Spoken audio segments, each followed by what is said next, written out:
Thank you guys for coming out to what we're calling the first chamber debate. We've had them previously, but it's been quite a few years. First of all, I want to introduce my Vice President, Shaylee Bryant, our Executive Director, Lacey Shumway. I'm Lonnie Campbell. I'm the President of the Chamber. I want to thank any of our business members that are here. If you're not a member, get with us so that we can sign you up, please. Other than that, we're really excited about this. We have a lot of good questions for tonight. It will be interesting. I promise there will be something learned here tonight. Out of that, I'm going to give the microphone over to Shaylee to go over some of the ground rules and housekeeping items. Thanks, Lonnie. Okay, so I know these are probably simple rules that feel like we probably knew them since kindergarten, but we're just going to go over them real quick. First off, this is being recorded in multiple locations, so please be aware of there's cameras. Try to be a little careful if you're sitting in front of them. This is a ton of effort for our candidates. We appreciate them so much. With that being said, please be respectful. They have put a lot of time and work into tonight's. I'm sure they're all sweating bullets a little bit, hopefully. So please just be really, really respectful. None of the candidates have received the questions beforehand. They are going to be chosen at random out of a list of questions that we came up. Please have your cell phones either on silent, do not disturb, or off. Please do not interrupt the questions and the answers. We do ask during each round, if possible, please remain seated. Once the round is done and the candidates are switching, that's a great time to take a quick bathroom break or if you need to step out, but please, again, just be courteous, do not interrupt the rounds. No interruptions, no outbursts, and let's hold applause till the rounds are over. So again, just, they're up here, they're trying to think on the spot, so let's just be very, very courteous and make sure that we're showing them good support. Thank you so much for being here to support us, and we are so excited to start this up again. One last thing, just so we know the format here. We are going to bring up both candidates to sit at the tables. We're going to flip a coin. We'll just choose one of them to call it on who starts the first question. We'll ask that candidate the question. We'll ask the second candidate the same question. We will then decide if we want to follow up with any additional questions and then allow for a 30-second rebuttal for the two candidates to have with each other. So just so we know the kind of ground rules. And away we go. Christina and Stephen.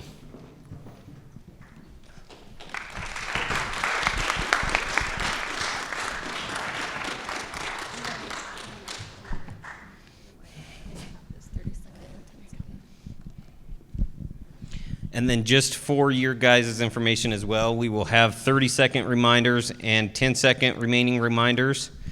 And then we have a timer that will go off with an alarm. County attorneys. Are those on? Yeah. Are they? County Attorney Sloan, you call it. Heads or tails? Heads, always. It is tails. I'll let County Attorney Sloan go first. All right.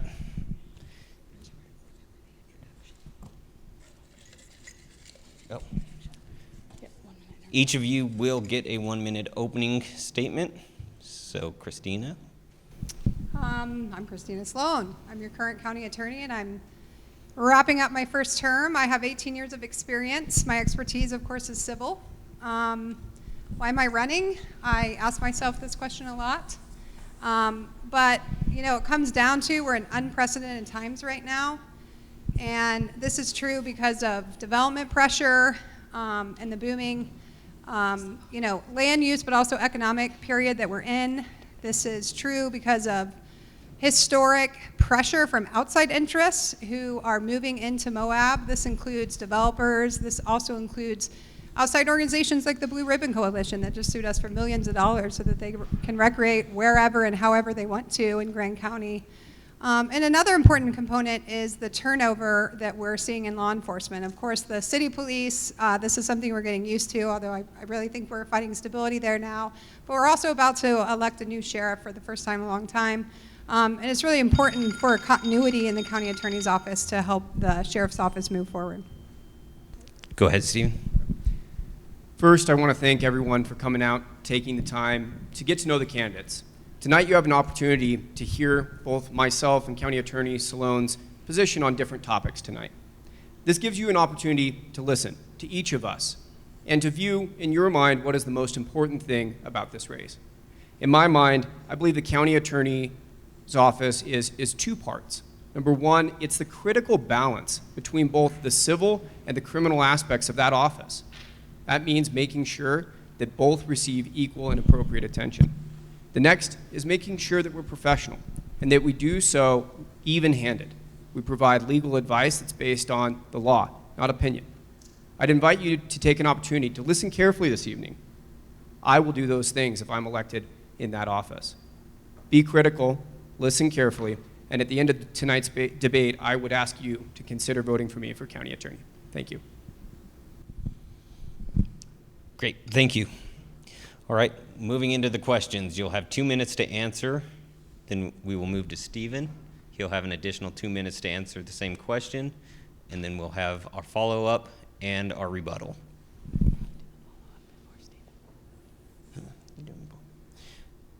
Christina, what is the role of county attorney in relation to special events? Well, okay, so I appreciate this question for sure. The role of the county attorney is equal parts by statute, civil and criminal. So this question is getting at the civil piece, which I think a lot of people don't understand that. We have historically elected county attorneys that only did half of the job. But by statute, the job requires that the county attorney represent the county, the community, constituents, everyone, and all criminal and civil matters. As to special events, we are trying to get to a place where special events is an administrative process. When I was elected and came into this position, the special events had been quite haphazardly addressed in Grand County. And it's been a painful process for all of us trying to draft updates and improvements to that process. In theory, I'm not involved in special events in terms of the permitting aspect so much. What the community has seen so far is this painful process where we are trying to get our event, the special event ordinance up to a place where it's really stellar, and we're not quite there, but I do think the pending overhaul that we're about to pass is going to be a huge improvement. To get our staff trained up on what that process looks like and making the process as easy as possible for our applicants, for helping support the commission, and that is a few things. That could be drafting, that could also be support and advice. Risk and liability is everywhere, and it's certainly there with special events too, so it could be everything from, you know, at the end, at the commission level, did the correct public safety agencies look at this application? Do they have the correct insurance in place? Do they have the correct license from DABC? You know, it's all these little details. It's crossing the T's and dotting the I's. Thank you. All right, Stephen. Same question goes to you. What is the role of county attorney in relation to special events? So the goal for the county attorney is to set up the framework of how we're going to receive applications for these special events. It's critical that that is set up in a way that people can come forward, they can apply for events, and they can know where to fill out and what to fill out. This is something that shouldn't have a lot of oversight from the county attorney because it should be set up and allowed to function. The county attorney's role is to make sure that we're protected, and County Attorney Sloan is correct, on liability. That is critical. And it is important that we have each event have insurance and provide evidence that they're going to comply with the law. And that is critical. We need to make sure that the events that come in the community do those things and they meet that checklist. If there is to be follow-up from that organization, they need to know what's coming. We've had far too many events seem to get across the application finish line right now, but to have questions about their events and for it to not be fulfilled. And that puts the events in a funky position where they apply and yet perhaps they're denied. But perhaps they can come back and provide new information.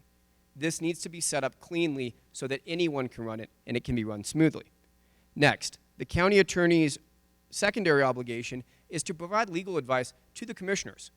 What is a correct legal basis for us to deny an event or to not deny an event? What can we do to limit the events or not limit the events? Where are the legalities? It's important to remember that the county attorney's role in all of this is not to provide personal opinion on particular events. It's to give the commissioners the legal framework by which they have to operate. And that is extremely important. Lastly, we want to make sure that we limit the involvement from unnecessary overreach. We want it to be clear. Thank you.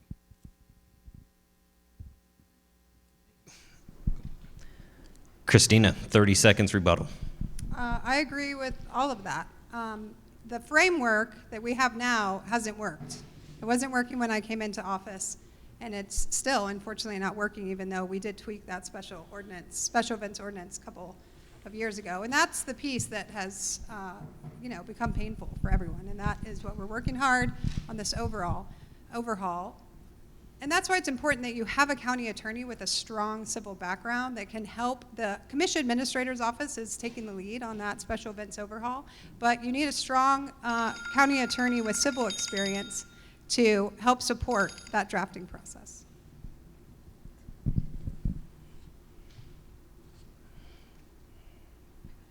Got it. Stephen, 30 seconds. This is going to be brought up a couple times during tonight's debate. Strong civil experience. If many of you don't know my practice, I'm 50% criminal law, I'm 50% civil law. I probably practiced more bench trials in the last 5 years than maybe any other practitioner in this community. Why? Because domestic cases, such as family cases, are civil cases. Ms. Sloan will always have more county attorney experience than me unless I'm ever elected. She will always be able to say that. But what I have is a unique skill set that's different from that. Thank you. Christina, the county attorney has both civic and criminal prosecution obligations. How do each impact our local economy and its success? All right, let's take each of those in turn. So, civil. At a basic level, the county attorney's office and a huge majority of the work done is boring. It's behind the scenes, and it is to support all of our county departments. One really important one is economic development, of course. This might look like TRT reform in the legislative session, which is something I worked hard on 2 years in a row, and in 2021 we got a huge reform with TRT that benefited Grand County alone the way we wrote it, and it allows us to use some of the restricted Section 2A TRT funds for economic diversification activities. It's also helping economic development with business relations, with reviewing contracts, with looking at bids, with providing legal analysis of how we can fund certain grant programs, all of the above, any issues that come up with that, et cetera. It also, of course, the county attorney's office on the civil side is here to support the commission, who answers to the community and everything that comes along with supporting business. A huge component of that, of course, is workforce housing, which is a crisis that not just Moab is in, right? I mean, there's a deficit of 6 million homes across the United States, and the western states are feeling it harder than anyone. Housing is something I've worked hard on since day one with the high-density housing ordinance, and have continued to work on a lot of different housing initiatives since then. I only have 30 seconds left, so I'll pivot to criminal. You're only going to attract businesses to a safe and healthy community. You're only going to attract residents in a tourism economy to a safe and healthy community. You folks see a lot, I think, have a great understanding of the law enforcement and county attorney presence in town, and prosecution in general, but the county attorney's office also has done a lot of work with our land management agencies to increase enforcement on public lands, including funding a new public lands deputy, and also passing Title 17, which empowers the sheriff deputies to actually cite and enforce laws on public lands. Okay, Stephen, the county attorney has both civic and criminal prosecution obligations. How do each impact our local economy and its success? So I'd like to start off on criminal prosecution. Not only is it about making sure this community is safe, it's also about weighing the balance.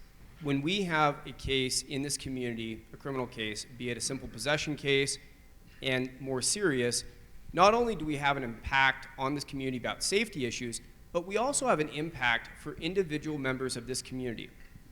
What are we allowing individuals to do? Are we giving them plea and abeyances? Are we giving them an opportunity to avoid incarceration? Are we addressing those concerns and the need of the communities? Because simply incarcerating people is not the solution. So it's truly important to make sure that a county attorney is putting delicate attention to the issue of criminal law. I, as a defense attorney and as an attorney that served as a drug court attorney, I believe that's been lacking. We haven't been able to give people the opportunity to get as involved in the drug court program that I personally wanted. I advocated for people to become part of the drug court program, and I was denied. Similarly, with immigration issues, there are people that in this community don't have immigration status. And what happens if they get a misdemeanor for methamphetamine, they can face deportation. We have to manage our community and the criminal prosecution delicately.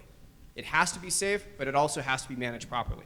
Next, on the civil issues, we need to make sure, again, that we're providing legal advice and not advocating one specific mission. And that means that we provide advice and counsel to the commission. We support efforts that they want to do, but we don't advocate for them in any particular way. And that may seem weird to folks out there. The county attorney, you're looking for someone to come in to be a fair broker for the law and that information.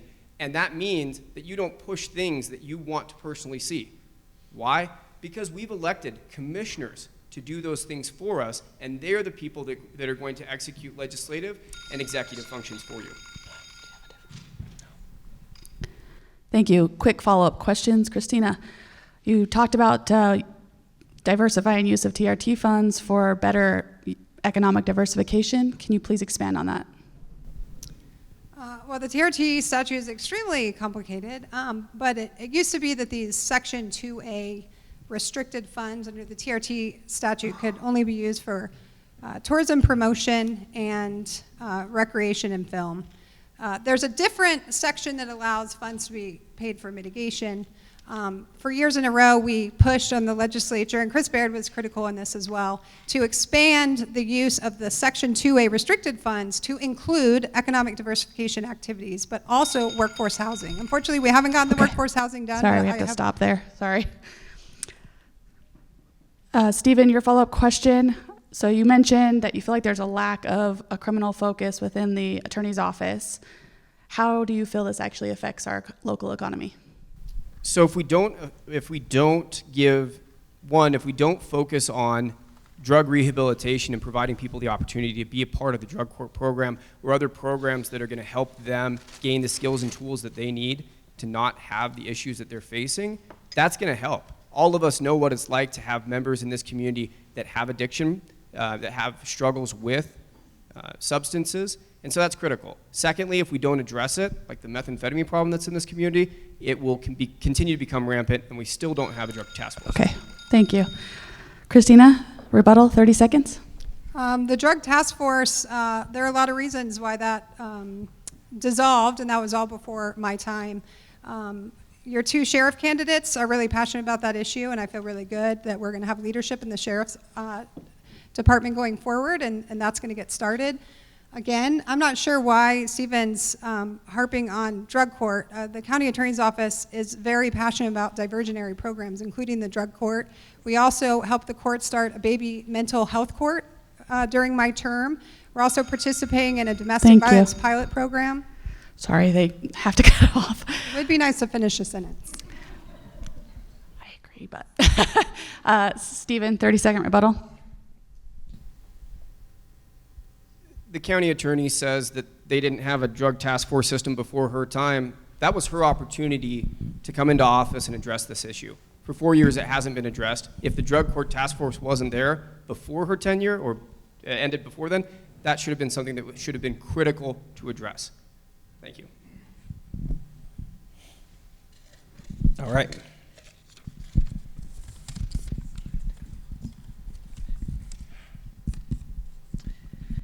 Christina, what ordinance or policy currently in place has the greatest impact on our business community and why? Wow. I would like it to be our high-density housing ordinance, and that was the idea. We passed that early in 2019. A lot of the work that went into it was before my time. It allowed 300 workforce housing units to get built, and those got gobbled up right away by developers. 3 of those developers sued us, turned around, they took their huge density bonuses up to 15 times the underlying zoning allowed, and then sued us to try to undo all of the restrictions that were specified in code. We did win all of those appeals, all claims in all of those appeals, but unfortunately it set us back almost at least 18 months or so while we were fighting that out. We've moved beyond that.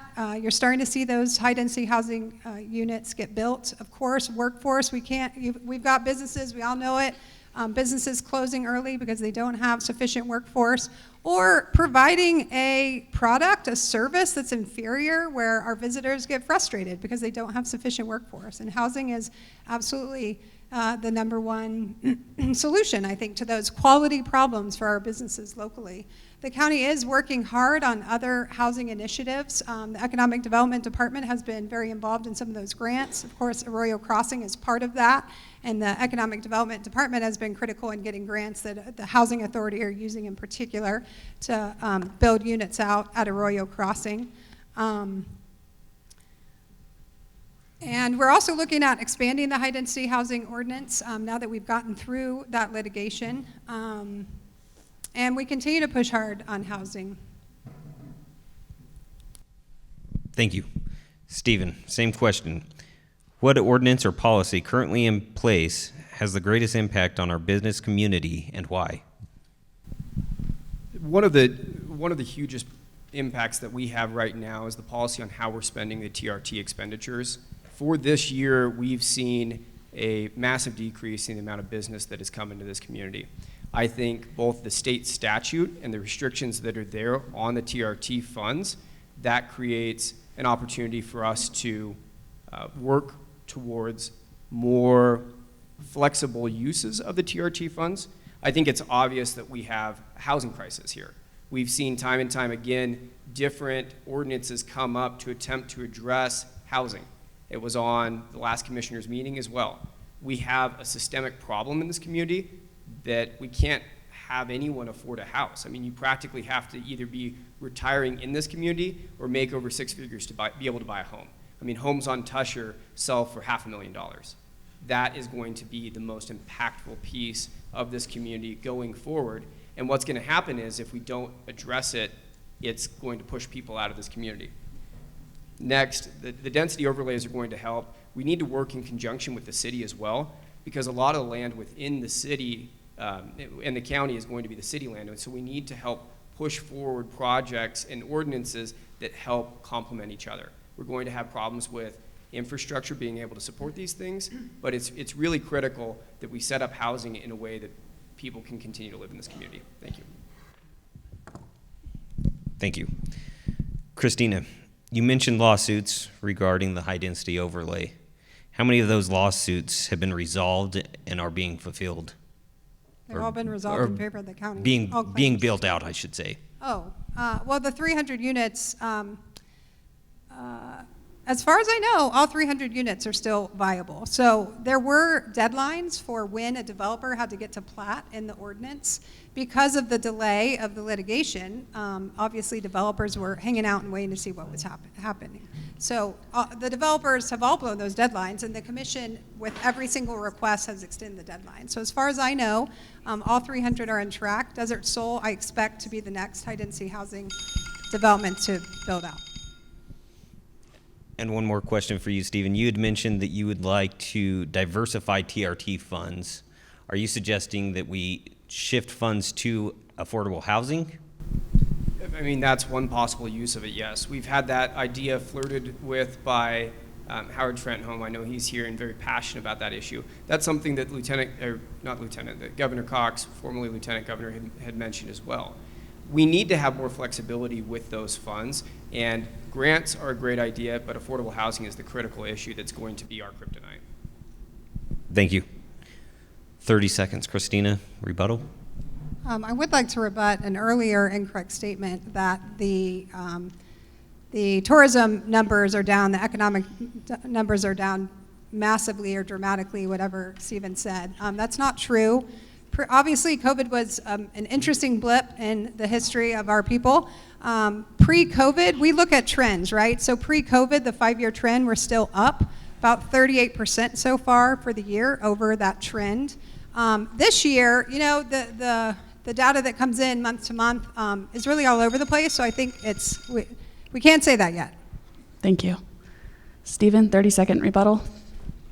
I don't think I have to defend the numbers. The community has experienced a downturn, and the businesses have experienced a downturn. But at the end of the day, it's not County Attorney Sloan or myself that gets to create policy, it's the commissioners. But we have seen a drop in business.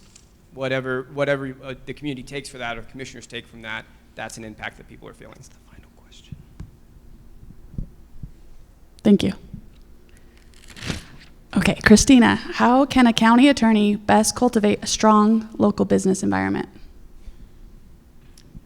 Absolutely supporting the economic development department. That's very critical. Supporting the commission through advice and support. Creating strong frameworks so that administrative procedures in the county work well. Creating a safe and healthy community that attracts business and that also attracts visitors. Helping lobby at the Utah Capitol for all interests, including economic interests. Again, one thing we're continuing to push forward at the legislative level is continuing to diversify the TRT funds to use for workforce housing. With every year that passes, every month that passes, I feel like the Utah community is more and more interested in this issue. Developers and realtors who do provide a very powerful lobby on this issue are coming to the table in ways they haven't to talk about workforce housing and what we can do to stimulate it. That's super critical.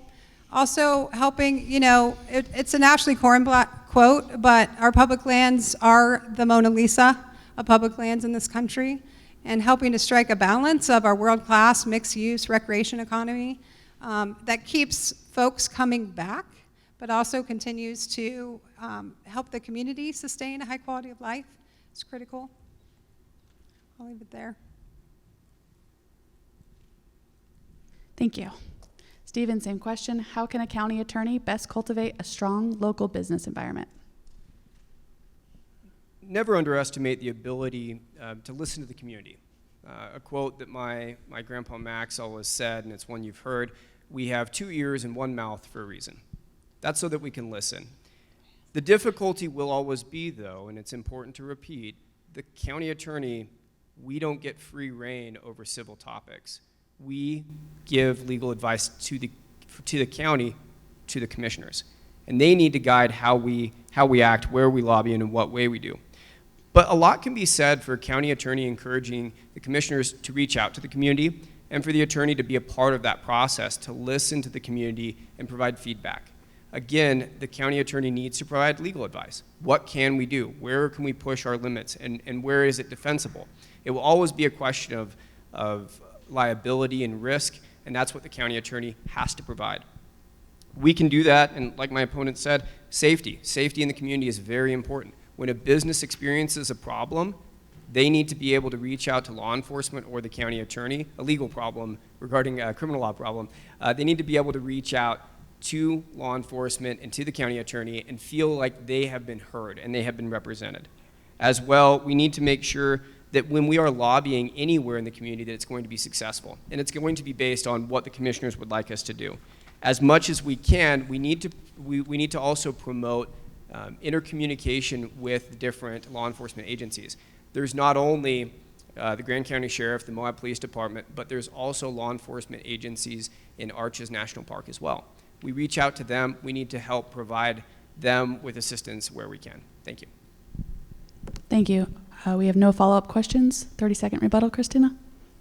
I guess one thing I would like to pick up on is that essential link that Stephen was just talking about between county attorney's office and law enforcement agencies. When I came into office, the toxicity between the Moab City Police in particular and the county attorney's office was so high that it was completely dysfunctional. The criminal justice system was not working when I came into office. And I spent, particularly in the first 2 years of my first term, it was like a full-time job just building relationships with law enforcement. That also did include Highway Patrol and the other agencies Stephen mentioned. Thank you. 30-second rebuttal. Unfortunately, I wish our relationship between the county attorney's office and law enforcement was better. We've seen a couple newspaper articles and a KZMU interview in which the county attorney stated that the majority of the police officers were gender biased when they came into a situation. We've seen it in the papers play out where the county attorney has gone after law enforcement. We need to be able to do that in a professional manner, and doing it through the newspapers and KZMU interviews is not the way to do that. Thank you. That was the final question. You guys will each have 1 minute for a closing statement. Christina? I think I want to spend my minute to rebut that, because that's not true. We did have, statements about gender bias. I have pushed and pushed and pushed on our law enforcement agencies to acknowledge it. We go into, if we dismiss a case or have other issues with a case, we meet with officers. We often meet with their sergeants or other leaderships in law enforcement to talk about what went wrong in the case. And gender bias has been an issue and continues to be an issue, quite frankly. And I think that's all quite obvious with what's going on, given Petito and everything else. But it didn't come out just in the newspapers. It's something that I worked on very hard. I continue to work on very hard, and it is the role of the county attorney to continue to hold law enforcement accountable. We're not in the same department. We work better when the other agency is working better, but ultimately the county attorney has a very important role in pushing law enforcement to do their best job.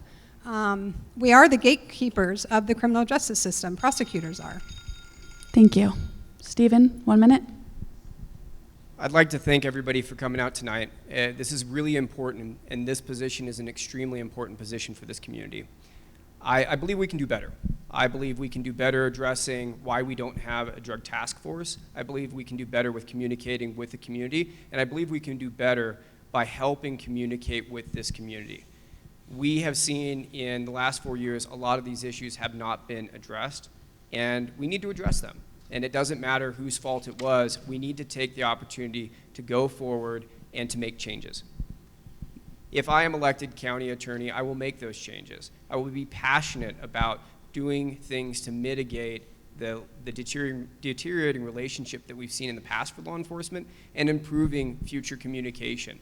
That's what my goal will be. I'll be unbiased. I'm an unaffiliated person that wants to seek to give legal advice to everyone on the commission without flavor. It's what you can and what you can't do, and that's what it should be.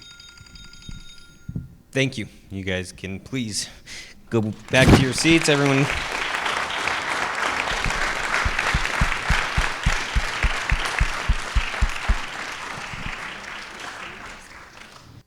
Okay, it's come to our attention that we should be alternating questions from candidates so that one candidate does not answer first. So I do apologize for that publicly to you, Christina, because this is our first time and you were our guinea pig.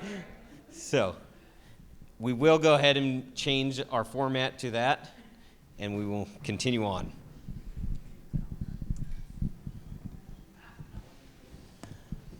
We will have the sitting commissioner call it. Heads or tails? It is tails. Lori, do you like to answer the first question, or? I'm happy to get started. You're going to take it? All right.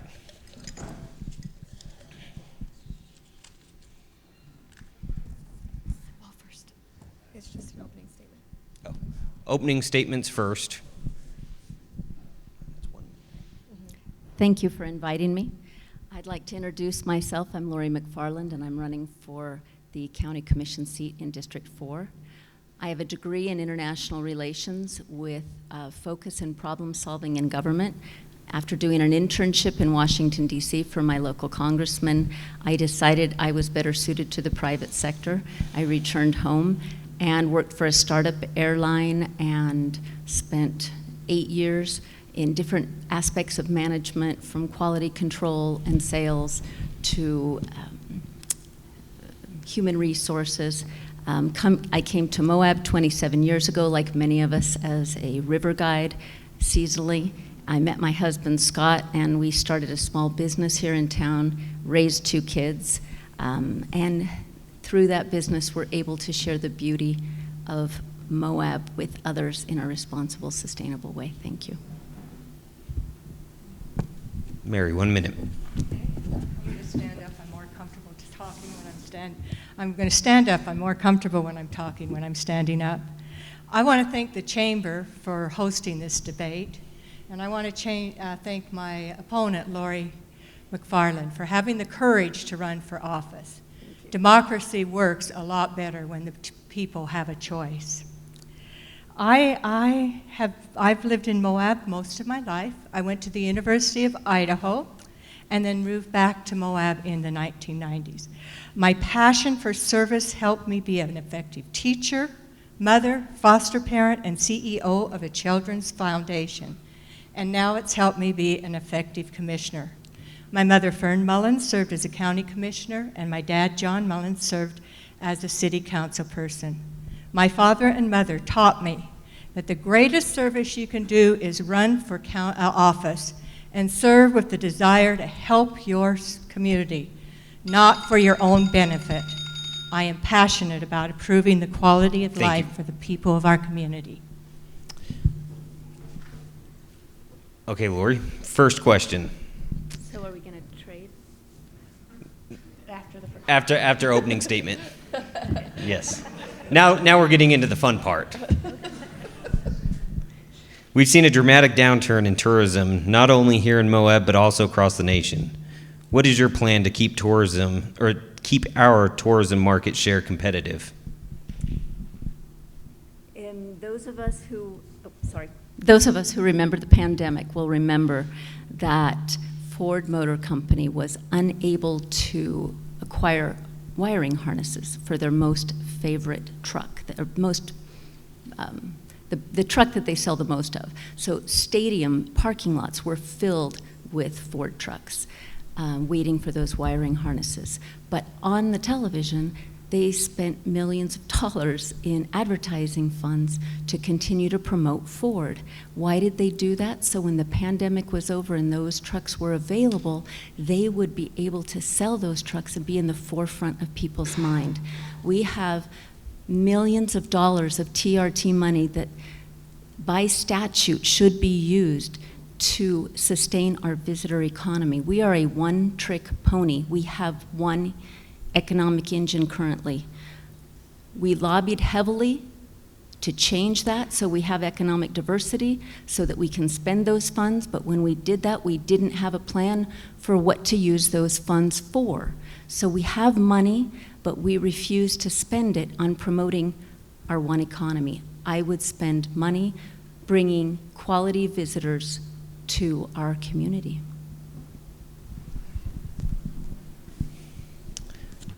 Mary, same question.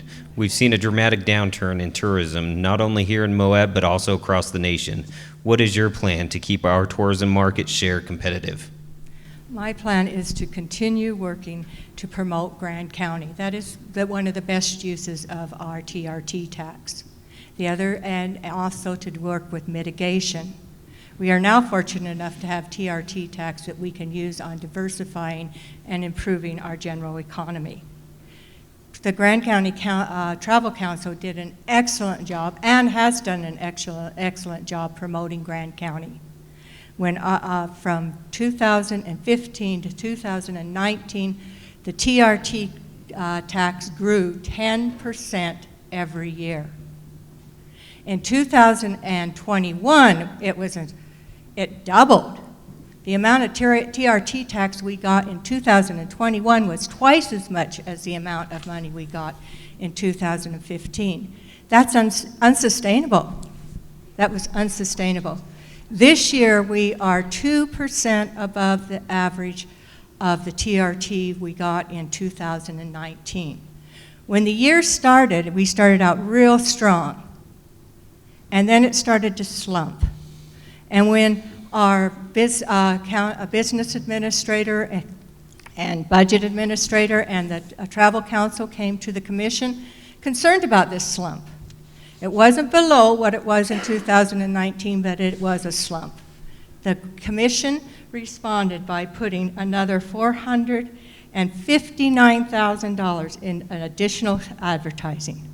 The commission recognizes the essential maintaining a strong economy, while at the same time we are charged with protecting the quality of life of the residents of Grand County. Thank you.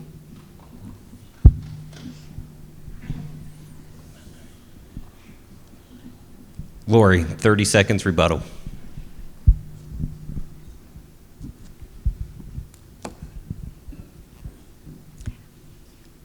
I think it's essential that we use TRT money to do the job that it was meant to do.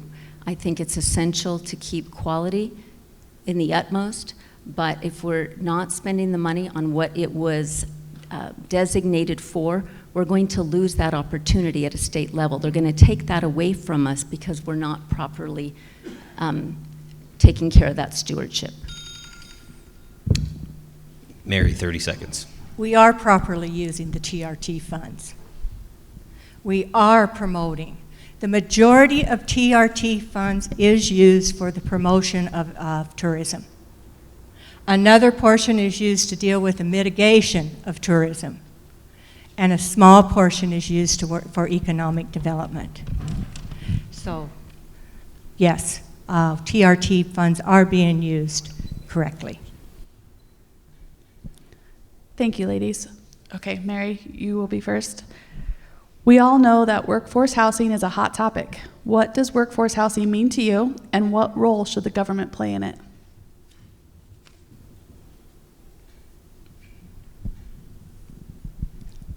We have been working diligently since I've been elected on workforce housing. We created the HDHO, which we've heard a lot about tonight, which allowed developers to have an increase in density if they had a portion of their housing for people who lived and worked in Moab.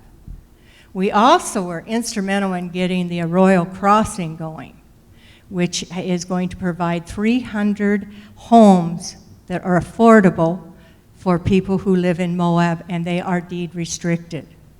Also, the housing that is being developed with the high density overlay is deed restricted.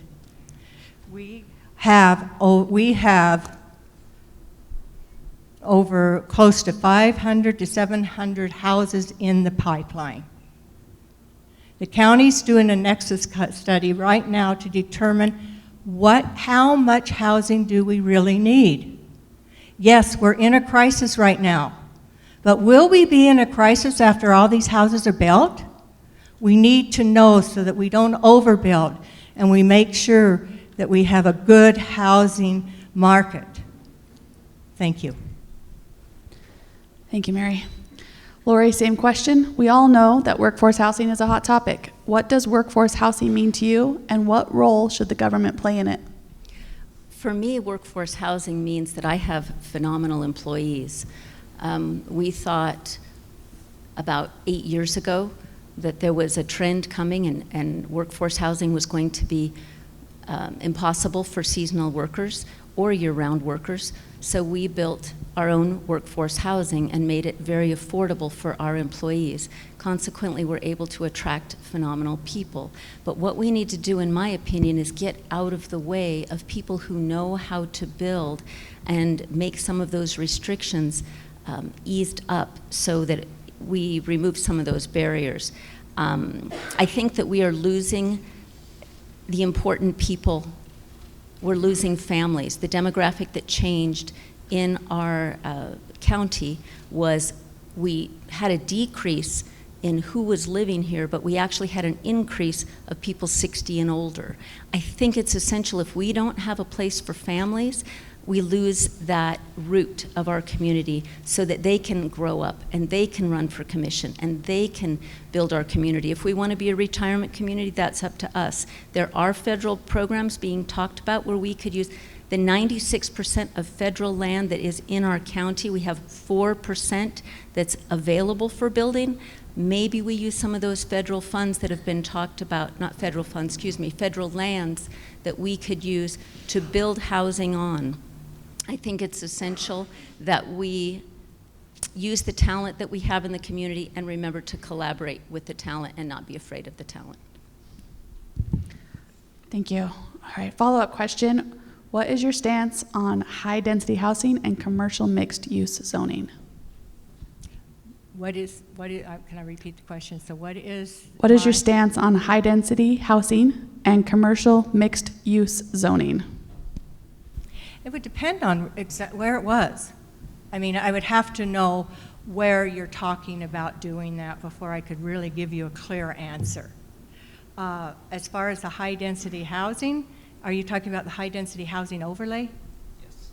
Okay, I'm very excited about the high-density housing overlay. I'm really excited about the project that's happening on Murphy Flats and in other areas in our community. I'm anxious to see how our deed restrictions work. Are we going to be effective at making sure that no one flips the house and sells it, and so that it maintains being an affordable home? Thank you. Did I answer your question?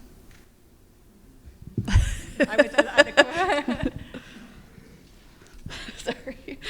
Lori, what is your stance on high-density housing and commercial mixed-use zoning? I think it's essential to look at what neighborhood you're talking about. I think that high-density housing is the answer for families that want to come to Moab and have a gateway. What we need to do is have people have the opportunity to come and rise in our community so they're not forced to live in a neighborhood that's unpleasant for them, that's right next to commercial mixed use. I think that people who buy houses right next to commercial mixed use are going to be very unhappy with a lot of the issues that come from that. Thank you. Mary, 30-second rebuttal. 30-second rebuttal? I don't think I have anything I need to rebuttal. Okay. Lori, 30-second rebuttal. I think we're good. Okay. Thank you.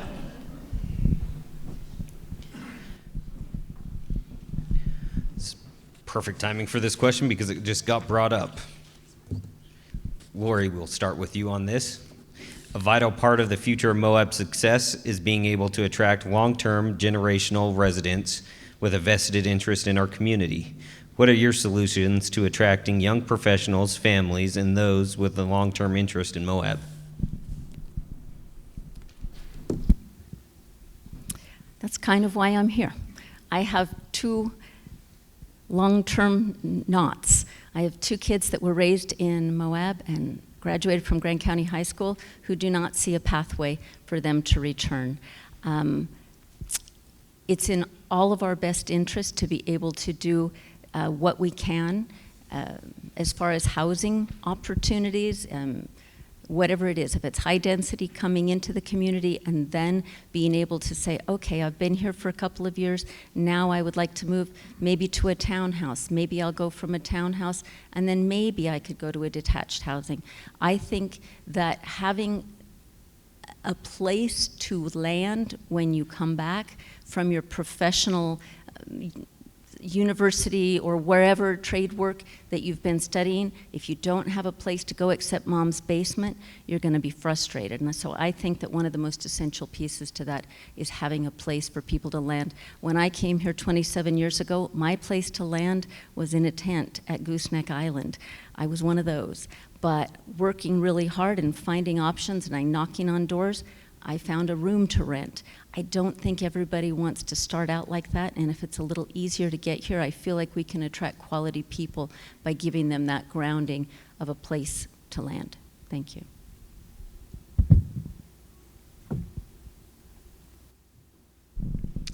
Thank you. Mary, same question to you. Would you repeat it, please? Yes.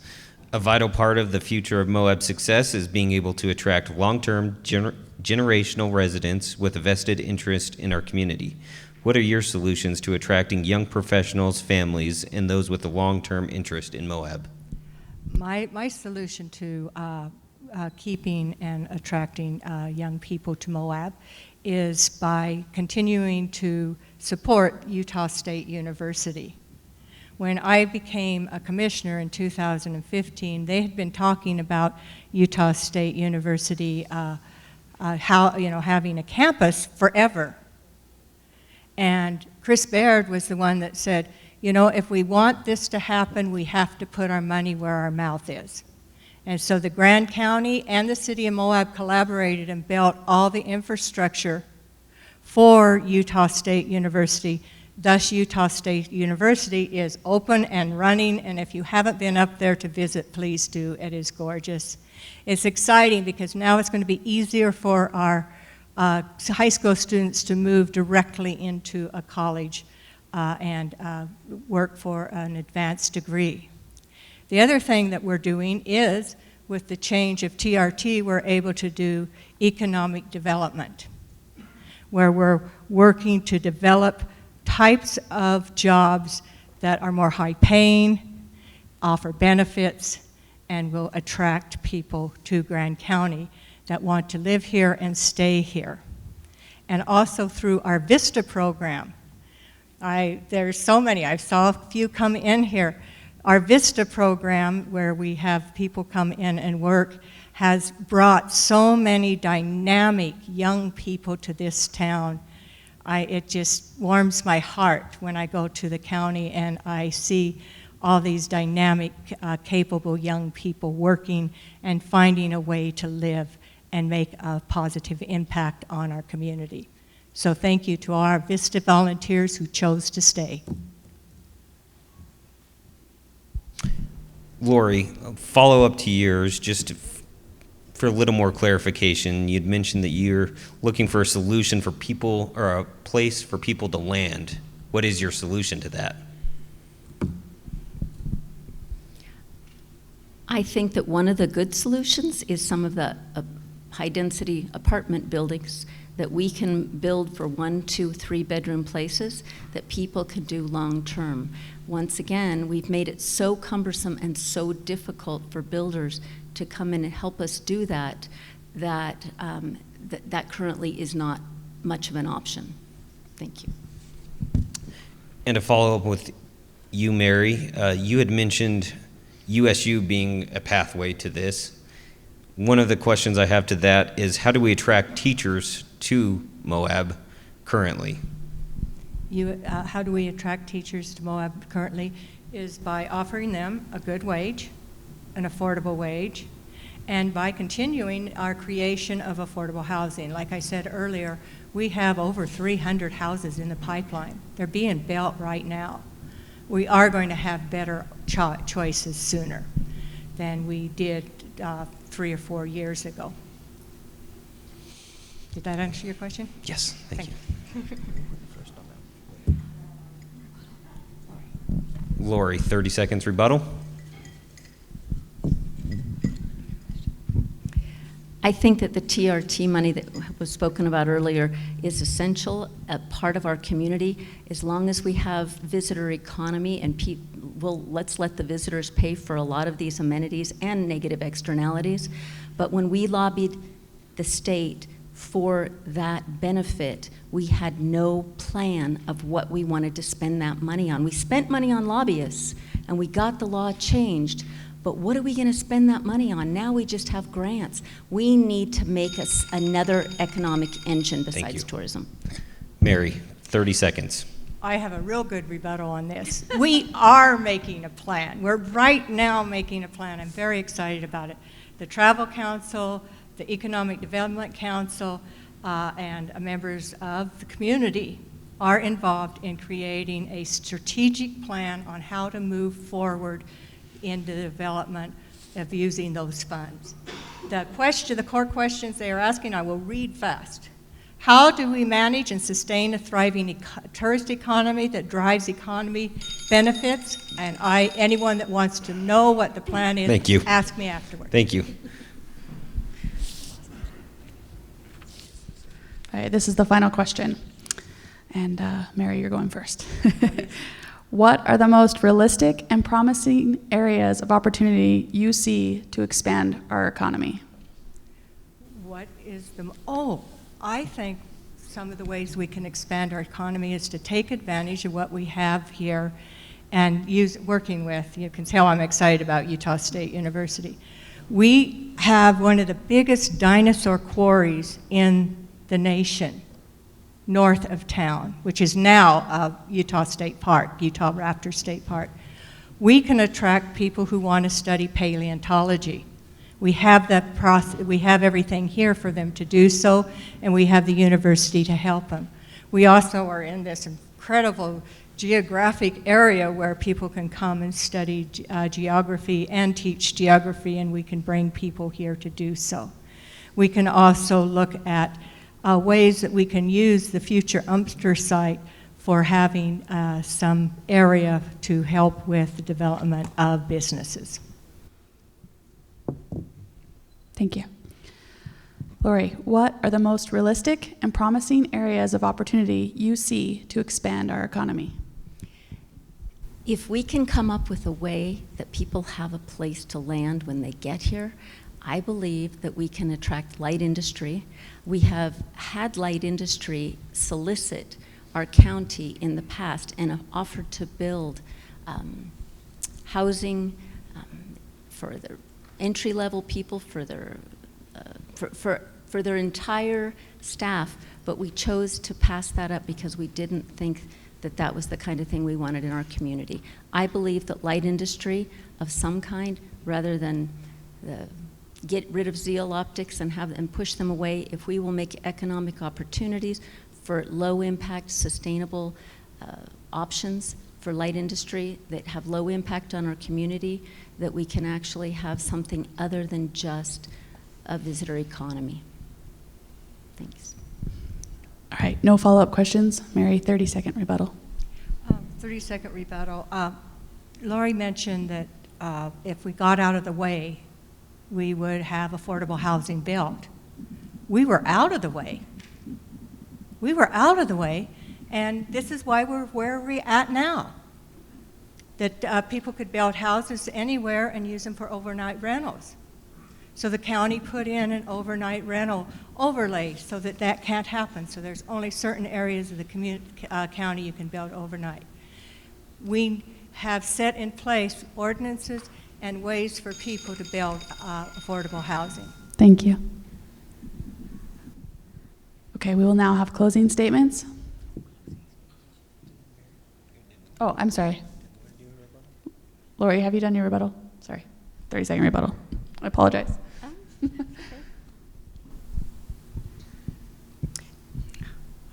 I think that we need to be careful not to be the community of no.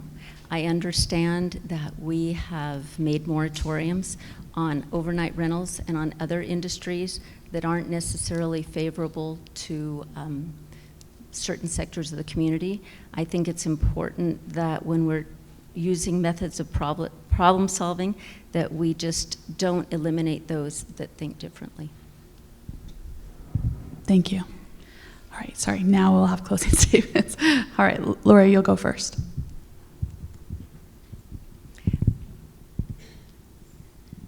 People who say that they've been there, done that, this is not my first rodeo.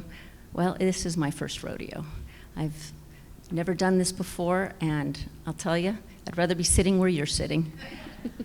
But thanks for being here. Thanks for listening. Thanks for being involved and caring about our community enough to show up and have an opinion, no matter if you agree with any of us or not. I feel like if we don't occasionally have a dissenting opinion and don't always have a unanimous vote, that we don't have healthy dialogue.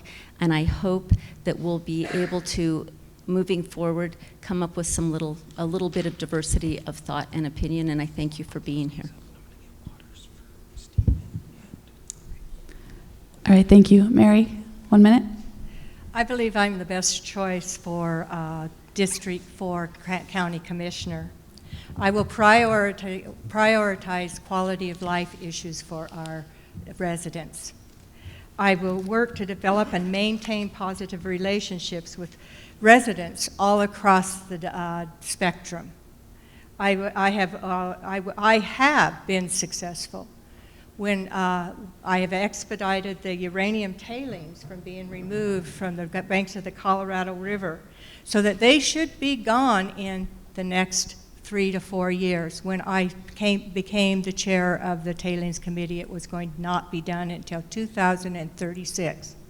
I also was very instrumental in making sure we had that the area of Dalton Wells and Willow Springs were protected, and helped create the Utah Raptor State Park. I will prioritize and work with people across all areas. Thank you. Thank you. All right, that concludes the round for District 4. Thank you, ladies.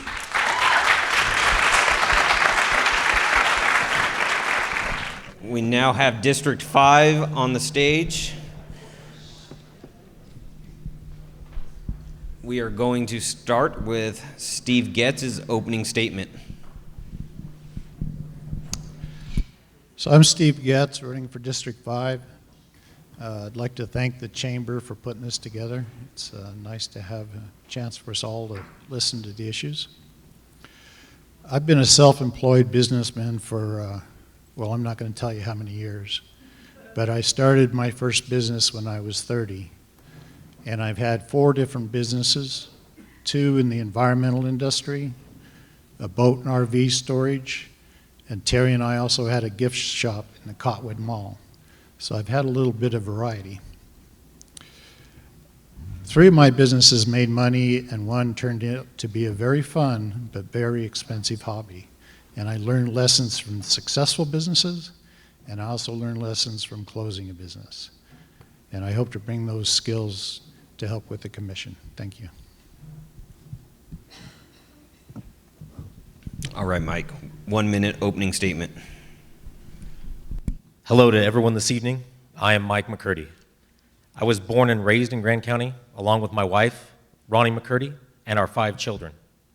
Growing up and raising our children here has been our life's focus, as we see this as our home. Most of you know me from managing City Market, or seeing at our hometown Red Devil games. But now I'd like you to know me for serving our community, to ensure this remains a great place for all of our children to grow and prosper.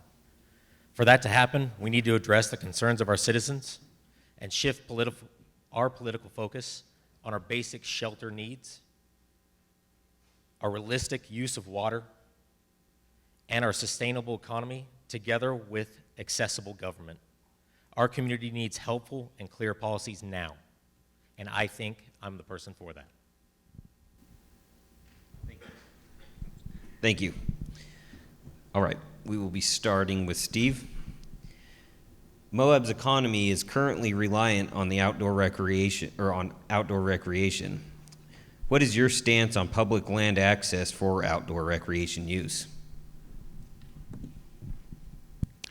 So access to the public lands needs to be shared, and the people using it need to respect all the users.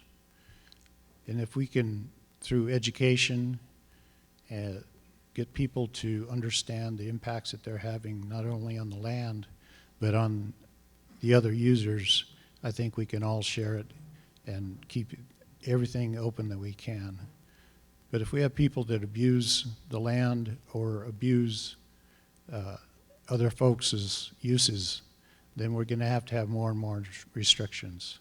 So I would prefer education as the solution to work our way through this. Thank you. Thank you. Mike, same question to you. Moab's economy is currently reliant on outdoor recreation. What is your stance on public land access for outdoor recreation use? I very much support the use of our public lands, as public lands should remain public. I think it comes down to a simple point here. We all want quiet neighborhoods, and our public lands, we have a concern on our public lands and our area of noise. We should be able to come together as officials, citizens, and businesses on common ground solutions. We should be working together to use our public lands as the public. Thank you. Follow up. Steve, you had mentioned education. What is your solution on having education? So I noticed they're starting to advertise for Jeep Week, and on part of their advertisement, they had a really good narrative about respecting others, respecting the land, and I think that's an excellent example of how groups that are doing different types of especially motorized recreation can educate their users on how to be mindful of other folks. Mike, a follow-up question to you. You had mentioned the issue of noise. What is your solution to the noise problem? I do not have a direct solution to the noise problem, but it is our driver in our economy currently. We need to come together. We need to bring all sides of this to the table. We should have been working constructively instead of, along with the previous statement, becoming a no county. We should have been working together to fix these problems a lot sooner. We could have had plans in place already, and I think some of my future plans will align with quieting the noise down. Thank you. Steve, 30 seconds rebuttal. I think I agree. We should have started earlier, started with education. One of the possibilities that I see is maybe working with our local ATV businesses to talk to manufacturers about producing quieter machines. I believe Can-Am already has a fairly quiet machine, and I think that's the route to go. Mike, 30 seconds rebuttal. Again, I agree. We should have started this earlier. But the manufacturers should have been invited to the table. We know that's our industry. Everyone that is involved directly in this, from manufacturer to visitor to ATV companies in town. We need to bring everyone together and talk at this now. Okay, thank you. All right, Mike, you will go first on this question. A vital part of the future of Moab's success is being able to attract long-term generational residents with a vested interest in our community. What are your solutions to attracting young professionals, families, and those with a long-term interest in Moab? I feel that this affects me directly. My 5 children, from ranging 9 to 16 right now, everyone plans on future schooling, and then everyone plans to leave. We have to look forward to attracting young professionals, and I think that speaks directly upon housing. Without housing or the availability to move back home or even stay at our local college, we do not have the housing now. Without that, we will not be able to come close to attracting future families or future young professionals.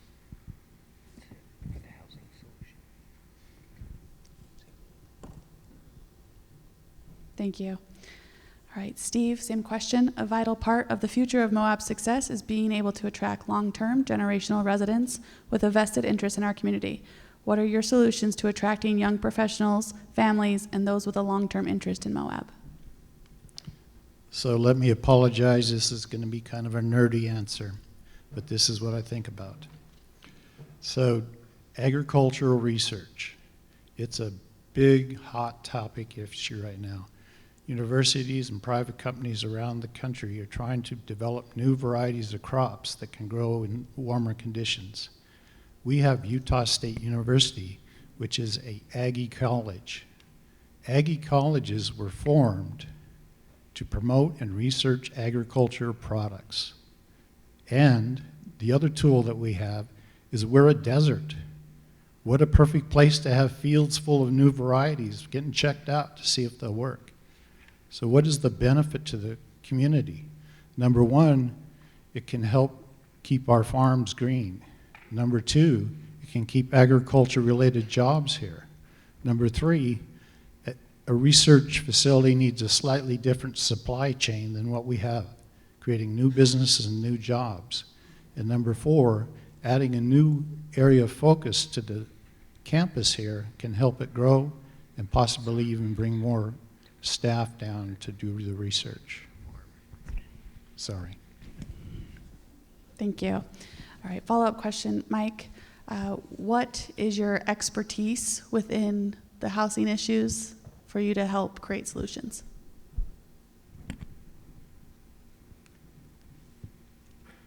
I currently work for Moab Property Management. We have over 100 long-term rentals that we manage. My current expertise allows me an insight to see a far greater need as our list of potential renters, potential viable renters, are in the hundreds, where the homes are only in the 100. Thank you. Okay, Steve, your follow-up question. With most of our lands around here either being developed or federal, what is your solution to where we would put these farms? Well, we still have quite a few farms operational, and research facilities growing new varieties don't need that much acreage. An advantage to our farmers now could give them a new source of revenue, diversifying their economic base, and hopefully making it so they can stay in business and keep those farms into the future. Thank you. All right, Mike, 30-second rebuttal. I agree with my opponent on several points, but again, it comes back to housing. We don't have the housing to do this now. Previous comments have said it's in the pipeline, and I personally have heard that for years. We need to fix this problem now. We, as a community, need answers to this now. The students are a good idea. They do not have student housing. Thank you. Steve, 30-second rebuttal. Once again, we agree. I believe when I went to one of the early meetings about the campus at Utah State, the drawings had student dorms. I think that we need to pursue that because that offers housing for the students, which, you know, maybe some of them might want to work here.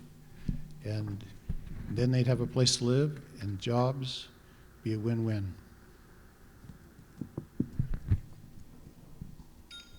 Thank you.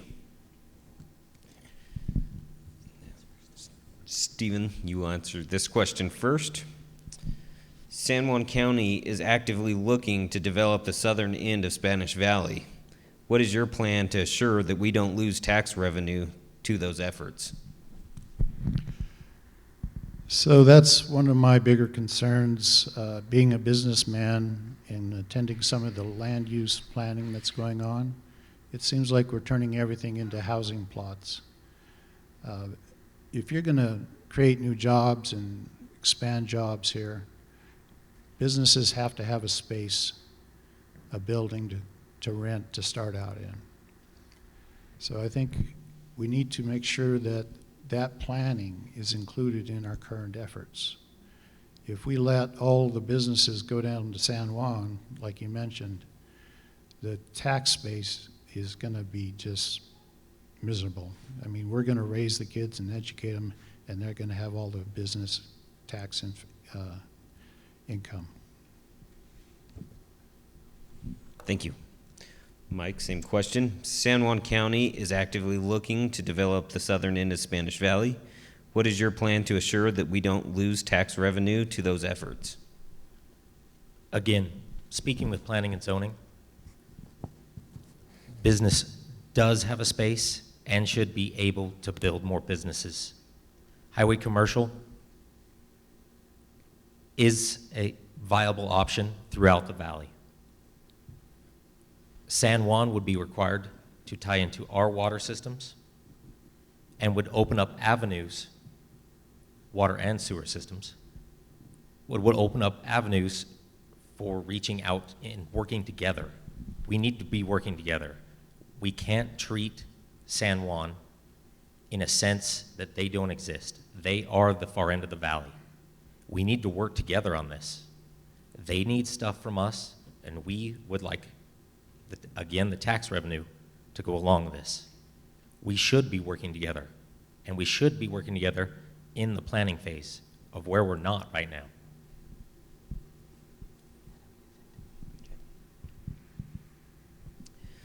Steve, a follow-up question. Where do you feel is a good place to plant those businesses outside of the business corridor that is already mostly private owned? So obviously along the highway is commercial zoning. One thing we need to watch is to make sure it doesn't all get converted into condos. And then in the planning that's going on now, they're talking about nodes located different parts around the valley. Good places for businesses are where you have access both to the highway and also to Spanish Valley, and roads that go back and forth. And Mike, a follow-up question for you is, how would you build those relationships with San Juan County? Right now, we do not have those open relationships with San Juan County. We have reached out several times via planning and zoning and simply haven't got a return back. I would like to personally volunteer myself and my time to make those relationships. I would love to be part of those conversations and put the people together. Thank you. 30-second rebuttal. Steve, you're first. I think you're right. That was fast. This is a pretty easy. Mike, 30 seconds. No, really. My opponent is not portraying an opponent.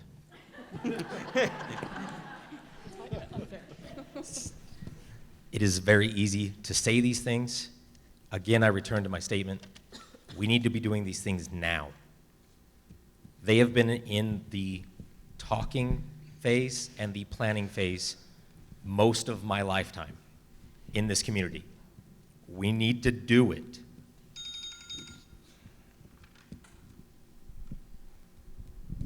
All right, thanks. Mike, you're up on this one, and will be our final question. We all know that workforce housing is a hot topic. What does workforce housing mean to you, and what role should the government play in it? Workforce housing is the biggest issue that we have with our current economy. Right now, we do not have the ability to staff our current job positions or business needs. Workforce housing will allow business owners, or should allow business owners, to fill out those positions with giving outside persons and professionals the ability to come to Moab. We don't have the numbers right now to fill all of these positions. We do need to bring visitors and long-term people back to our community.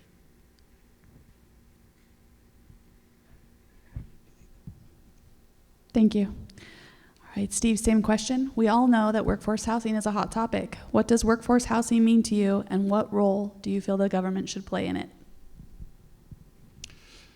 So we currently have somewhere around 600 units in the pipeline, which I hope will get built. One of the concerns I have is it enough? I think we need to do an analysis of how many of the different types of housing we need. The river guide stopping by for a couple days only needs a place to park. seasonal working, spending summer here and then going working in the ski area needs a different kind of housing, and families need different kinds of housing. So we should analyze what our current needs is and see if what we have in the pipeline will satisfy that. Thank you.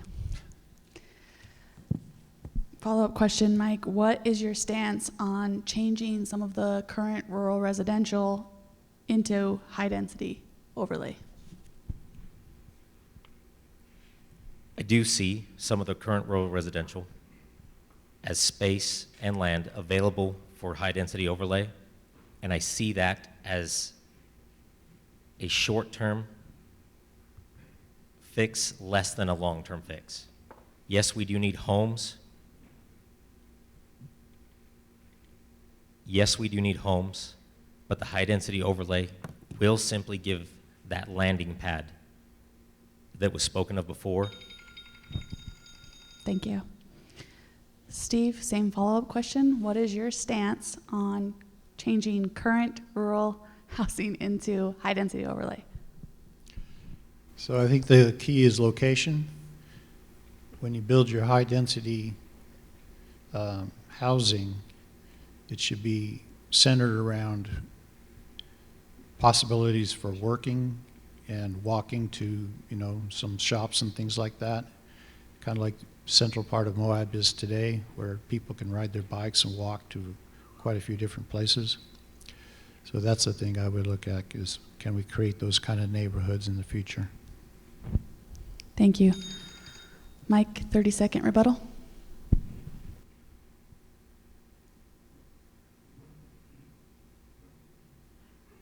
I do want to say that we do not have the ability right now, both the ability and the need. I can personally tell you the statistics on housing need. I have 120 on a list right now that do not have a house or an available house. I myself was homeless not less than a year ago. Thank you. Steve, 30-second rebuttal. So you're talking about one type of housing. I still think we need to look at what's coming in the pipeline that might be available in a year or two and see if it's going to be sufficient for what we need. And if it's not, then we need to make some more plans and get some more things going. Thank you. Okay. Now we will do the closing statements. And Steve, you will go first. You have 1 minute. So as I said before, I've been self-employed for quite a few years. And one of the things I learned in my very first business was the need to communicate with my clients and with my staff. My clients were very varied, all the way from Moab City to Kennecott Copper, Hill Air Force Base. And when I went out and talked to these folks, most of them were engineers. And I tell you, engineers have their own language. I had to learn how to interpret for them. And then I'd go back to the lab and I talked to chemists. Chemists had the same problem. And then when we gave our results to our clients, they had to submit their results to state regulatory agencies. And they speak their own language. So I think this ability to listen to people that talk different languages will be very valuable to have on the commission. Not only for the commission, but for the business community to have someone that they can talk to. Thank you. All right, Mike, you have 1 minute. It is important that we foster open communications to ensure the public has a part in our political decisions. I have seen firsthand our county policies and decisions and their impact on our citizens, visitors, and our businesses. I have personally been affected by our ongoing housing crisis. I know the problems, and I feel I have the solutions. As I've said it before, and you'll see it in the paper, I'm from here, for here. Thank you. That concludes District 5 round. Thank you, candidates.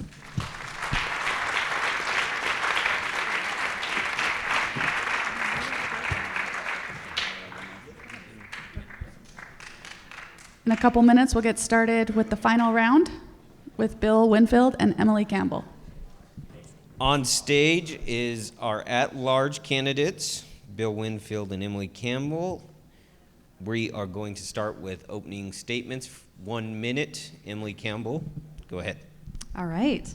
Well, hey, everyone. Thanks for sticking around. I appreciate it. It's great to see you all out here. I'm Emily Campbell. I'm running for Grand County Commission at large. I'll tell you a little bit about me and why I'm running. So I chose to run for the same reason that I chose to volunteer for the Planning Commission 6 years ago. I see a lot changing really fast. I see a lot of people feeling that they feel disconnected from each other, from the community, and they're feeling the pain. You know, businesses and individuals and visitors are all feeling that things are changing really fast, and it's hard to get a grip on kind of where we go next.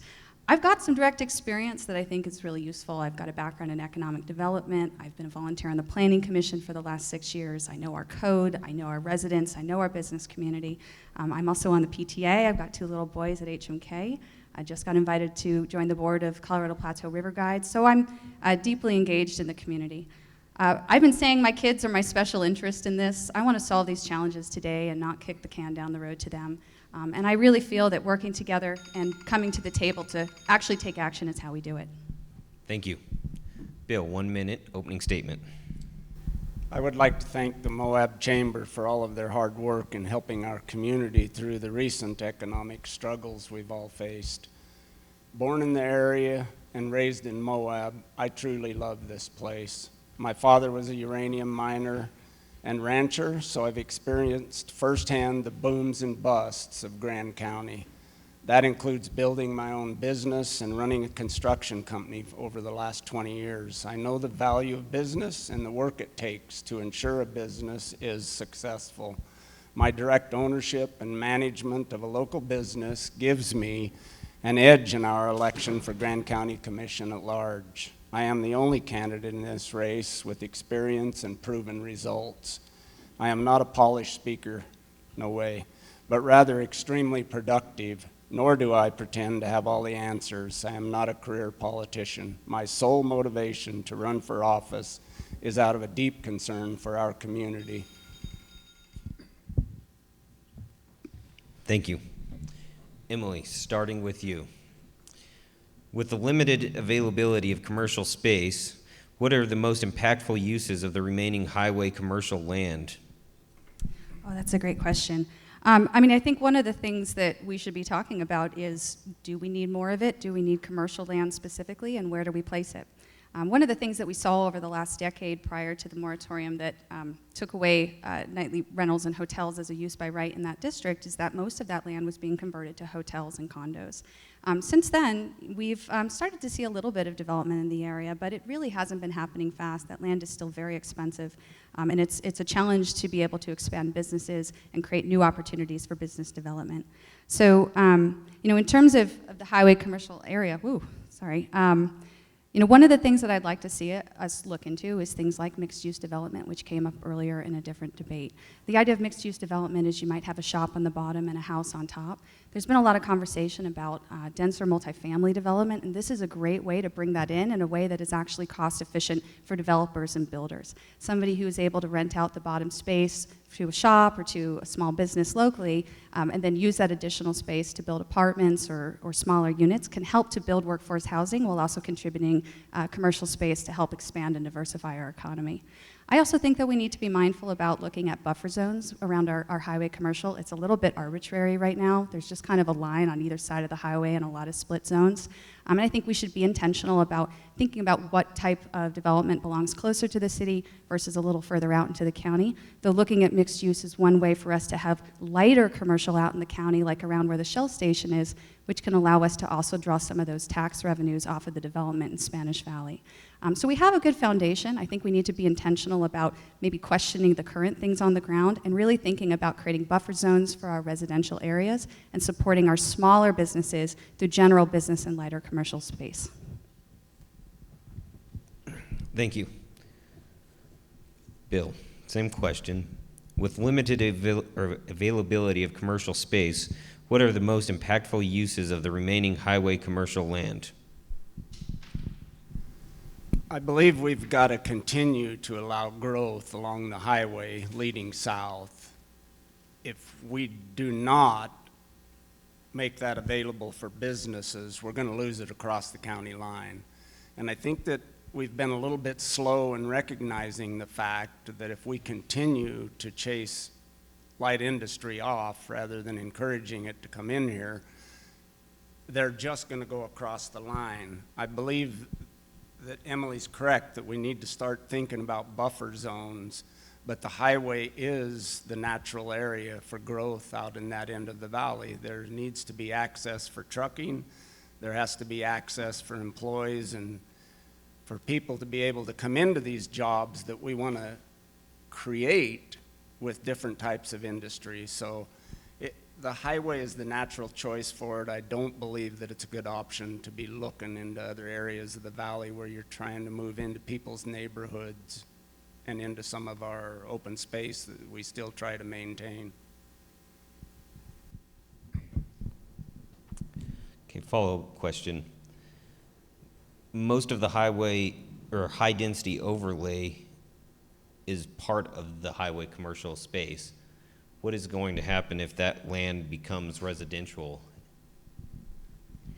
Most of the high density over.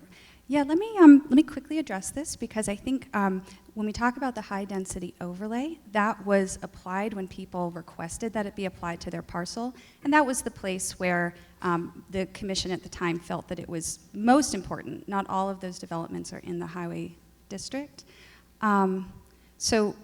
Sorry, I just want to make sure I understood. You're asking where else the high-density housing would go, or multifamily residential? Where will the businesses go if that land all of a sudden goes into condos? Oh. What a lot of them have done. Okay, just to take an extra second on that. So the high-density housing overlay is providing housing for our workforce, but we've reached our cap and actually sunsetted that. So there won't be additional high-density housing developments unless that's expanded. So we won't run the risk of having our current highway commercial be transitioned to multifamily or denser unless the commission specifically take action, which it hasn't.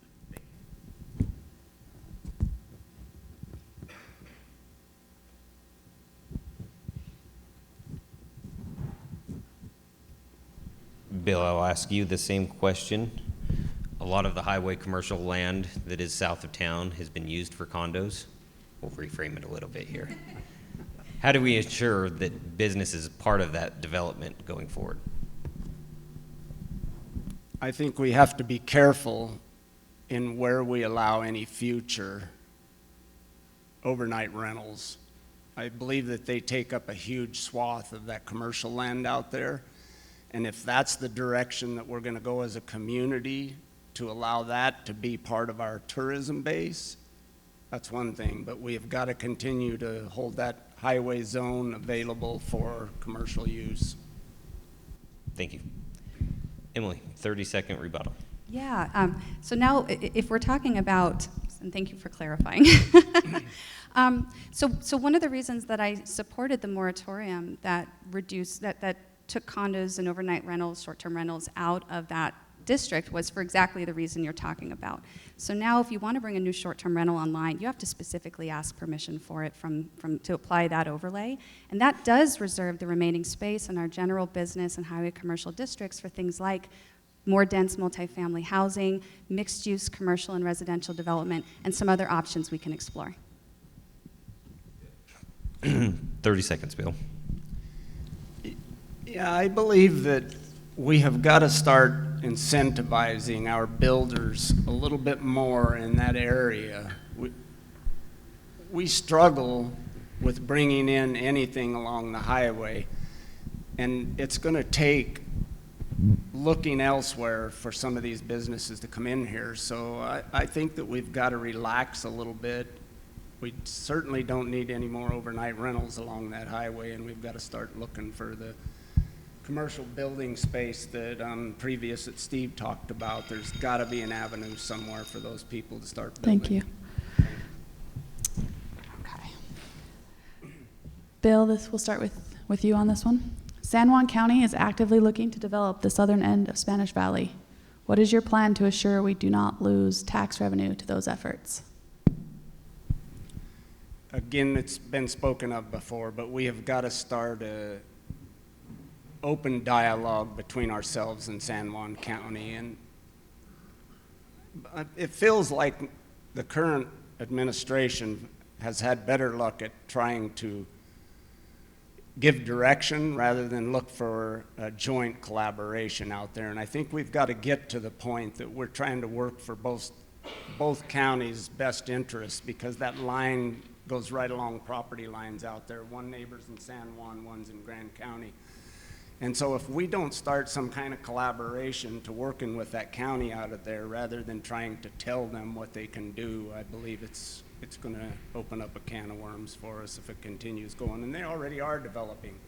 They've got considerable going in out there business-wise. Thank you. Emily, same question. San Juan County is actively looking to develop the southern end of Spanish Valley. What is your plan to assure we do not lose tax revenue to those efforts? Yeah, well, I think Bill makes a great point that, you know, I live right down there. I can see the county line just over the road from my house, and all that really changes is the asphalt color. So since I've been on the Planning Commission, reaching out to San Juan County has been something I've tried to do multiple times, and part of the reason I'd like to have the opportunity to serve our county on the commission is so that we can bring a little bit more assertiveness to those efforts. Regional planning is a way that we can talk together about how we share our local economy, because our workforce lives in San Juan County. They come and shop in Grand County.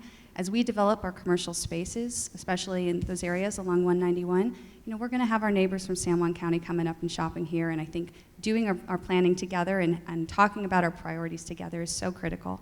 Another thing that we've been working on that I've specifically asked the Planning and Zoning Department in Grand County for my role as a volunteer to focus on is talking directly to the residents. There's been some efforts to organize a township in South Spanish Valley in that northern part of San Juan County, and knowing that there's resident interest in forming a township, I think also is promising for our ability to work with them, just as I've worked closer with Moab City and their volunteer planning department in the years that I've been serving.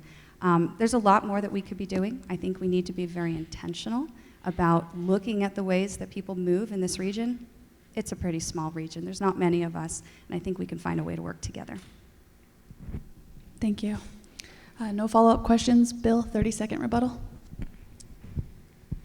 I agree with Emily that we have got to start a conversation that includes rather than dictates what's trying to be done out in that end of the valley. If we don't start working with the leaders in San Juan County and bringing them into our community as well, we're going to lose across the line. The options out there certainly have started to follow the same problems that we have here. There are a lot of neighborhoods in San Juan County now that are very against overnight rentals. Thank you. Emily, 30-second rebuttal. Yeah, I'd agree with that. You know, our challenges are the same, our opportunities are the same, our kids go to school together. The more we work together, I think the better off and better served we are to actually create solutions that work for residents of Grand County as well as for our neighbors in northern San Juan County. Reaching out to people and drawing expertise in is something I have focused on throughout my entire life and career, not just here in Grand County. You know, I've been assertive about bringing in the health department, bringing in GWISA, bringing in the city, bringing in county experts and people, builders and developers as well into the conversation. I think it's so important to make that inclusive. All right. This question fits right in with what you were just saying. Emily, what are the most realistic and promising areas of opportunity you see to expand our economy? Oh, that's a great question. So I want to start by saying when we talk about diversifying our economy, that doesn't mean we have to start all over from scratch, and it allows us to build from what is working. I mean, one of the things I see as you look around the small businesses in Grand County is many of them were started by people who came here as guides or as visitors. So one of the first things that I'd love to do is figure out how we can invest in helping small businesses get off the ground and making sure that small businesses can stay afloat during some turbulent times like the period that we're in. That can look like working with the university and their business incubation program, which they currently have, but I'd love to invest some more time and energy into from the county. Also even investing in skill development, workforce development, services like helping small businesses develop e-commerce sites so that they can get their goods to market while bringing the tax revenue and that income back here into Grand County. You know, another area that it doesn't get as much attention, except maybe this year, that's the outlier, is film. When people stop taking road trips because the cost of gas is high, you know, it hurts our businesses. We're feeling it right now. But our film industries are still chugging along and bringing millions of dollars into our local economy, because that is something that has a more constant engine. It also has a lower impact on our residents and our neighborhoods, and it's something that we can develop and invest in and going into the future. When I go around town, I'm seeing folks from the various film sets in Deserts West Office Supplies and Turner Lumber and Walker True Value, and those people are spending money here. And the last thing I'd say is we need to be working on vocational programs in our high school. It's not something the county commission is as directly involved in, but I think through our influence we can work with the school district and understand the needs of local businesses to help our high schoolers and younger people develop the skills that can let them invest in small businesses and get higher paid jobs here in town so that they can build their lives and maintain their lives here in Grand County. Thank you. Bill, same question to you. What are the most realistic and promising areas of opportunity you see to expand our economy? I think first we've got to stabilize our economy, and I think it's very clear that in the very recent past with the current administration that they've strayed away from their TRT spending on advertising of Moab. It's not about being pro-tourism or anti-tourism. Tourism is the main driver of this valley. And the more that we continue to chase off tourists rather than control and manage them in a way that doesn't ruin people's lives, we're going to continue to see an economic downturn here. And even as recently as 2 weeks ago, Chris Baird mentioned that Grand County was coming into an economic downturn. He predicted a recession for us. So first let's stabilize what we have, and then let's start looking elsewhere to bring in some other businesses. But we can't afford to chase one out with the hopes that we're going to change it, that we're going to replace it. We're surrounded by beauty here. That's what we're selling. We're allowing visitors to come in here and to see what we have. And our local businesses, whether it be the coffee shops or the Ford dealership, they all depend on tourists coming into this town to help keep the economy and the employees floating.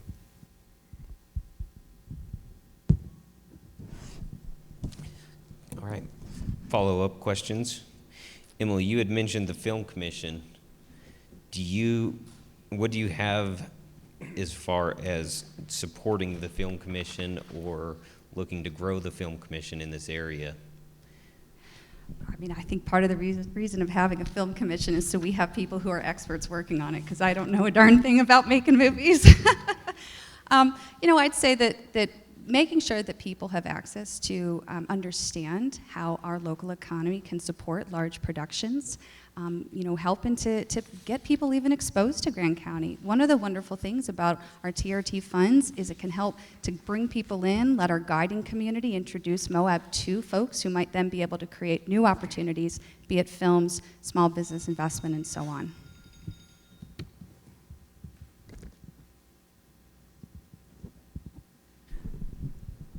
Bill, one final follow-up question for you. What is one thing that you think we could do to fix the current problems that we have with the industry that we currently have, tourism? What is one thing, or? Yeah. Well, you can name more than one if you got them. Well, the first thing that comes to mind is the noise problem that we have here in town and out in the county. It stretches all the way to the other end into San Juan County. It's affecting people's lives. And I truly believe that if we would bring both sides to the table and attempt to solve those problems, that we'd get further than trying to dictate them. Thank you. All right. 30 seconds rebuttal. On the one problem with tourism? Yes? Yes. Okay. But honestly, I think Bill makes a great point. You know, really, if I were to summarize what I'm seeing, it's that our residents are feeling like the benefits that are coming in from the tourism economy are not creating benefits for them directly, that they're feeling the costs instead. I think we need to focus on the Moab brand, and part of that is making sure our residents are reflected in it, that we are educating our visitors. I think our guides are great assets to us in helping to bring people in, let them know what the Moab Way is and what it really means to do it as a local. Thank you. Bill, 30 seconds rebuttal. And I just think we need to expand on the fact that we've got to bring people to the table. We have got to try to bring all people in. The noise issue is huge. I don't own a UTV. I don't even want to own one. It's not my cup of tea. I do ride a motorcycle. But the community on all sides, we need to have homeowners, we need to have business owners, and we need to have the current administration at the same table rather than in a courtroom fighting against each other. Thank you. All right, this will be the final question of the night, actually. So Bill, you'll be first. What do you see as the biggest friction point in the county's business community, and how do we remove or mend it? The biggest friction in the business community? Yes. I think we've just discussed it fairly heavily. We can go into it at length some more, but again, the business community has to be at the table with the current administration and with the public. There needs to be all sectors involved in it to solve that friction. It's not the only friction in town, it's just one, and tourism is a big driver of that friction. And we don't want to get to a point that we're only allowing certain sectors of the tourism industry in this town. That causes divisiveness. We want to try and work this out to where we've got everybody that's able to come here and enjoy what we're selling. We're selling the beauty of Moab. And I know that it would be nice, well, it really wouldn't, to go back to the days when I was here when the mining industry ended. It wouldn't be nice. It was miserable. It was hard times for families here. So rather than look to the past, let's solve this problem right here for all parties, because the noise issue, a great thing that happened with the noise was the speed reduction. I'll be honest with you. My house is on 100 North. It was a real issue. I couldn't sit in my living room and hardly read a book, let alone have a conversation. And to see their speed limits reduced has helped my life, and I know that it's helped other lives too. So rather than continuing the divisiveness, let's work on getting everybody together. There's ways to solve this that will benefit everybody. Thank you. Emily, same question. What do you see as the biggest friction point in the county's business community, and how do we remove or mend it? Well, I think we've been hearing throughout this evening the pattern that there are disconnections between our business community and our residents, the business community feeling unrepresented by our county commission with the way that our TRT funds are being used. And we've obviously been seeing the divisiveness from resident to resident, and all of those have an impact on the success of our business community and the success of our community to thrive. I do agree with bringing people to the table. It's something that I've done very successfully, actually, over my career. I always challenge myself to listen to opinions that are different than my own. It's a way to make sure your opinions are sound, and it's a way to learn something new. And I definitely bring that mindset to the county commission if I were elected. But I think we also need to recognize that the people who make up our business owners, they're our neighbors. When we go to the football games on Friday night, it's their businesses that are lining the chain link fence where kids are watching football or playing football. And I think sometimes we miss that in the conversation about tourism, that we're all neighbors. It's a small town, and I think that the more we can do to really focus on each other and the humanity in our community, the easier it's going to be to get through the bigger challenges. In terms of specific things that we should be doing, I think that the commission needs to be spending more time with the Chamber of Commerce and with its members and with other small businesses locally. I serve on the Economic Development Advisory Board. I've spent a lot of time with members of our business community. I hear them say similar things. We want to have a Moab brand that reflects our residents. We want to protect our neighborhoods. We want our visitors to feel welcome, but we want our residents to feel like this is our home and our visitors know it, and they're coming into our neighborhoods, and they're aware of that, and they're respectful and they're mindful. And I think working with our business community, working with our guiding community to make sure that our brand, the Moab brand, reflects the people here, the people across Grand County. I think that's going to be the number one thing that we can do to build these bridges and actually provide for a better future that allows us to move forward together. Thank you. No follow-up question. Bill, 30-second rebuttal. Well, I definitely agree with her that if we're not going to bring people together, we're going to continue going down an avenue of divisiveness in this community. And I think that everybody from businesses to homeowners to tourists feel it. And the tourists that feel it don't want to come back. And so if we're not careful, we continue this road of divisiveness. Well, maybe that's what we're trying to accomplish. But I don't believe that's what the business community wants. Thank you. Emily, 30 seconds. So I agree, but I want to call out, there's a difference between talking about bringing people to the table and actually working together. And I have done the work to work closely and bring people in by focusing on common goals and common outcomes and letting us come up with many different ideas, not judging each other's ideas because they make us feel uncomfortable, but actually working together to try and get to the bottom of a problem and solve it together. That's, I think, where the County Commission right now is not doing enough, and it's what I would specifically focus on if I were elected. Thank you. All right, Emily, this is a 1-minute conclusion. All right. Well, again, so thank you all so much for staying here tonight. I realize that this is a very difficult election this year. There's a lot of people who have similar backgrounds, similar expertise, and I realize it's a tough choice for all of us. I've lived here for a third of my life. My kids are being raised here. And like I said in my intro, really my only special interest is them.